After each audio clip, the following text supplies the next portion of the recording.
Второ послание на светиот апостол Павле до Солуњаните. Благодарност на Бога за успевањето на верата кај браќата. Утешно укажување за повторното доаѓање Христово. Глава 1.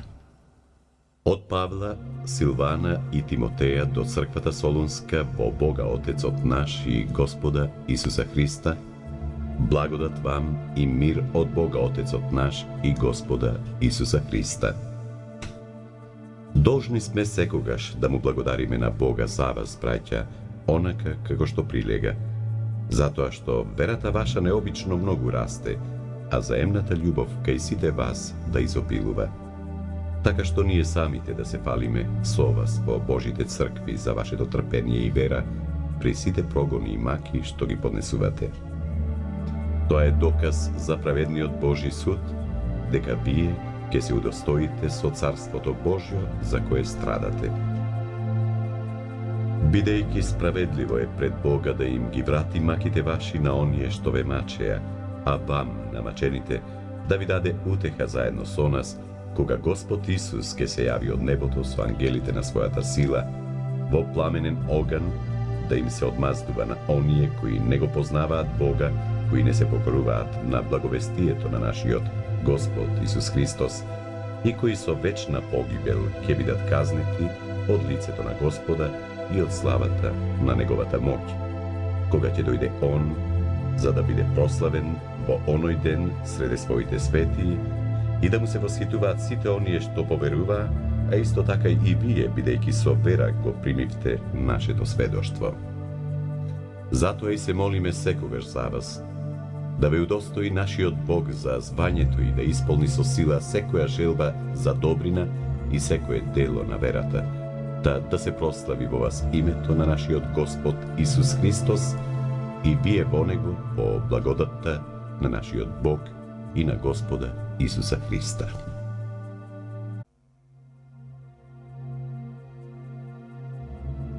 Проречување за отпадникот и противникот Христов пред повторното доаѓање на Господа. Глава 2. А што се однесува до доаѓањето на нашиот Господ Исус Христос и нашето собирање при Него, ве молам, браќа, да не се поколебате лесно во мислите свој и да доаѓате во ужас, било преку духот, било преку словото, или преку послание како да е од нас испратено, како Боже настапува веќе Христовиот ден. Никој да не ви измами ни по каков начин, оти оној ден нема да настапи додека најнапред не дојде отпаѓањето и не се открие човекот на гревот, синот на погибелта, кој што се противи и се превознесува над се што се наречува Бог или светост, за да седне како Бог во Божиот храм, покажувајќи се дека е Бог. Не помните ли дека уште кога бев при вас, ви зборував за тоа? И сега знаете што го задржа Него да се открие во свое време. Тајната на беззаконието веќе действува, само тоа нема да биде извршено додека не се оттргне оној што ја задржува сега. Тогаш ќе се открие и беззаконикот, кого што Господ Исус ќе го убие со здивот на устата своја и преку блесокот на своето доаѓање ќе го истреби оној чие јавување по дејството на сатаната е со секаква сила и знаци и лажни чудеса и со секакво неправедно измамување меѓу оние кои загинуваат затоа што не ја примиле љубовта на вистината за своето спасение. И затоа Бог ќе им испрати сила на заблуда за да поверуваат на лагата, да бидат осудени сите кои не поверуваа во вистината, а ја засакаа неправдата.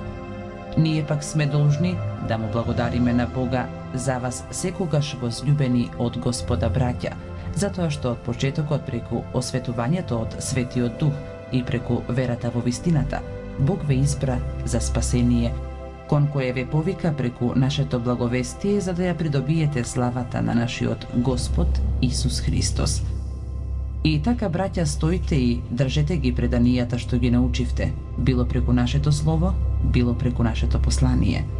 А сам Господ наш Исус Христос и Бог и Отец наш, кој не возлюби и преку благодата своја ни даде вечна утеха и добра надеж, нека ги утеши срцата ваши и да ве утврди во секое слово и добро дело.